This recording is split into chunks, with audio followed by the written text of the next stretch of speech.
안녕하십니까. 프로그래밍 언어 11장 포인터 기초를 배우도록 하겠습니다.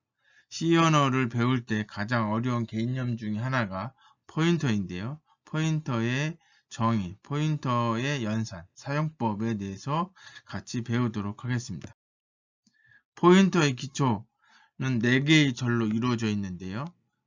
포인터의 개요, 정의란 얘기죠. 그리고 포인터를 어떻게 사용하는지, 포인터도 연산이 가능합니다. 더하기가 가능하다는 거죠. 더하기, 빼기, 곱하기, 나누기가 사칙 연산이죠. 그 연산이 가능하고요. 그 다음에 포인터와 배열이라고 되어 있는데, 포인터는 하나의 주소로 생각하시면 돼요. 근데 배열의 이름이 또 주소라고 얘기했습니다. 그래서 포인터와 배열은 서로 혼용해서 사용이 가능합니다. 그래서 여기에서 좀 어려운 부분 중에 하나가 이 부분입니다. 여러분들을 사전은 조금 어렵게 느껴질 건데 많이 보고 외우시면 그래도 좀 이해가 될 것이라고 판단이 되어집니다.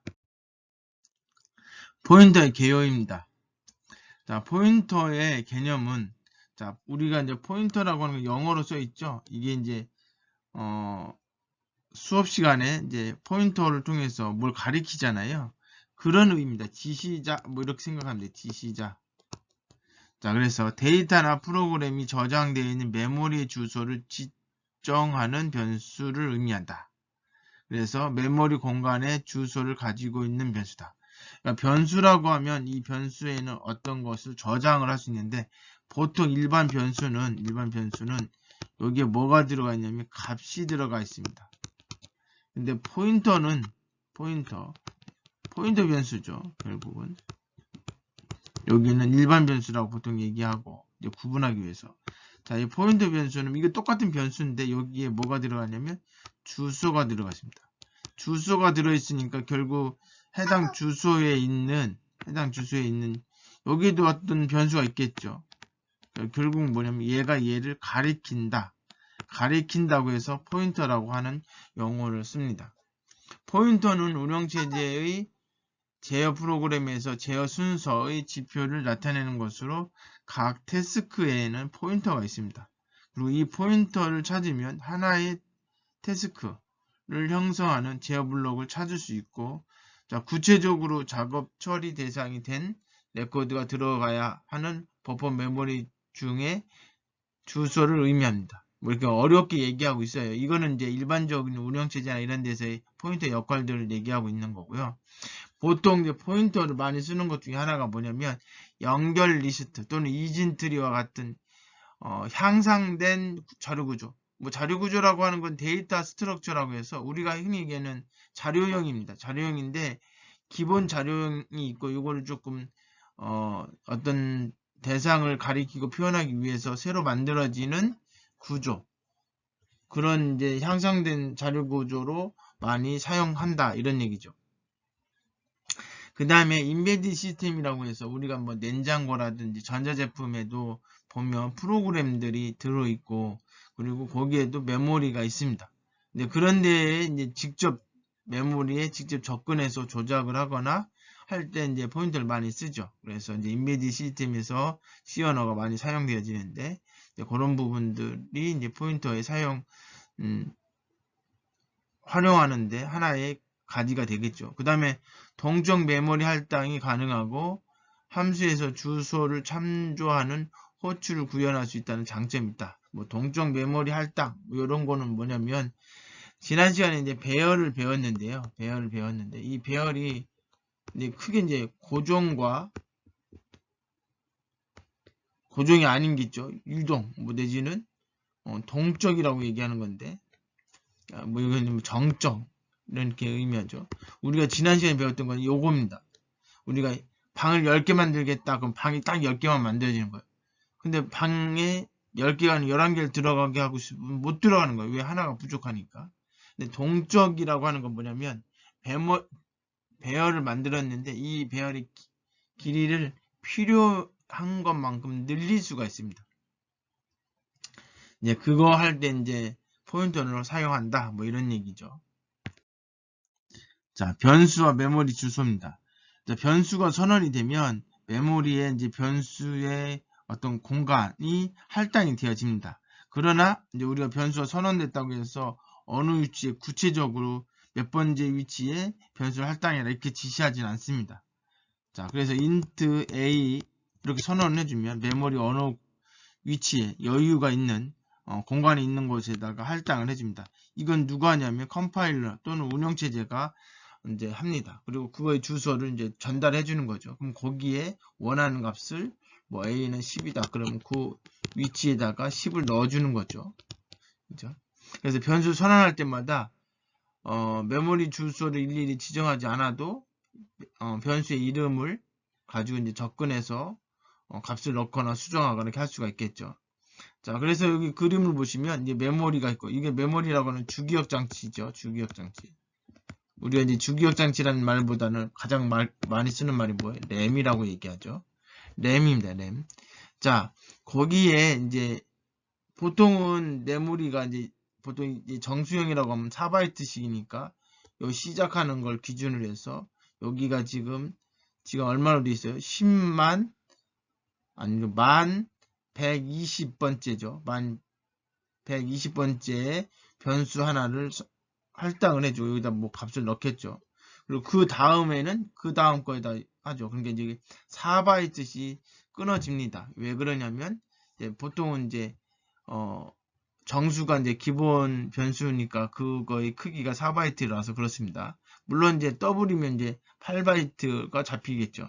자, 그런 식으로 해서 말 그대로 변수가 저장이 됩니다.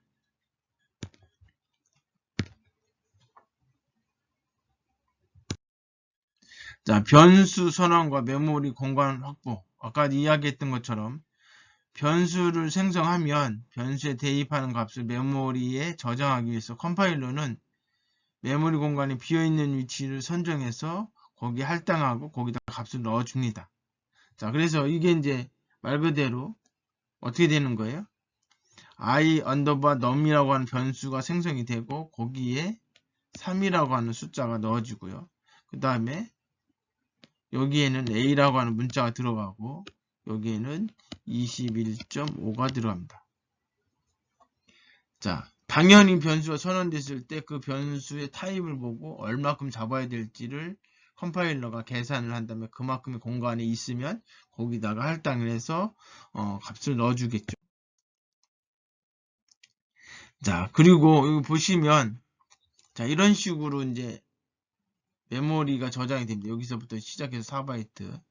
자, 원래는 뭐 요거는 시연하고 상관이 없는 내용이긴 한데 보통 기본적으로 4바이트 단위로 해요. 그래서 문자 1바이트라고 하지만 4바이트를 잡아놓고 그 중에 한 곳에다가 1바이트만 사용을 하는 거죠. W형은 4바이트니까 이렇게 되는 거고요. 자, 그렇게 그림이 그려진 겁니다. 자, 그 다음에 포인터를 활용할 때 꼭 알아야 되는 연산자가 바로 주소 참조 연산자입니다. 왜냐하면 우리가 이제 스캔F를 통해서 값을 입력받아서 넣을 때 뭐라고 해요? int a라고 해놓고 뭐라고 해요? scanf 그 다음에 %d 이렇게 넣고 뭐라고 해요? and a의 위치, a의 주소를 알아내서 거기에다가 정수 형태로 집어넣어라 이런 얘기죠. 그래서 요 주소 참조 연산자라고 얘기하는데 앰퍼센트라고도 하고 and 연산자라고도 합니다.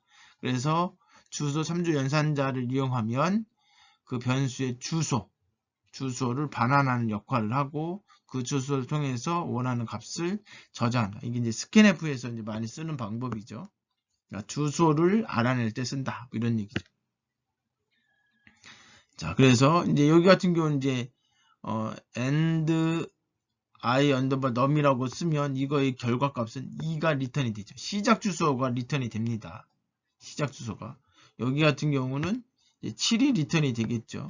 그리고 여기는 뭐예요? 10이 리턴이 되겠죠. 뭐 이런 식으로 시작 주소가 리턴이 됩니다. 자, 시작 주소가 리턴이 되니까 자료형의 크기를 확인해서 끝에 어디까지가 사용되어지는지는 알 수가 있겠죠. 변수의 주소 변환. 다음 예제는 정수형 변수와 문자형 변수와 실수형 변수 선언을 각각을 대입한 다음에 각 변수의 메모리에 저장된 주소를 출력한다. 그러니까 메모리에 이렇게 있으면 얘의 주소가 얼마인지 이걸 출력하는 프로그램입니다. 한번 같이 보도록 하겠습니다. 자, 지금 보시면 3개의 변수를 선언해주고 초기화를 시켰습니다. 그리고 나서 각각의 주소를 리턴을 요구했습니다. 그래서 각각의 주소를 출력을 했고요. 자, 이거를 이제 10진수로 표현하는 방법, 16진수로 표현하는 방법인데, 자, 10진수는 U라고 했습니다. unsigned 해서 U를 쓴 거고요. 그러니까 이제, 왜냐하면 주소는 플러스만 있거든요. 마이너스 주소는 없어요. 그래서 이제 unsigned를 쓴 거고요. 큰 의미는 없는데, 그 다음에 16진수는 여기 X로 표시를 했습니다. 그래서 16진수로 변환해서 출력이 됩니다.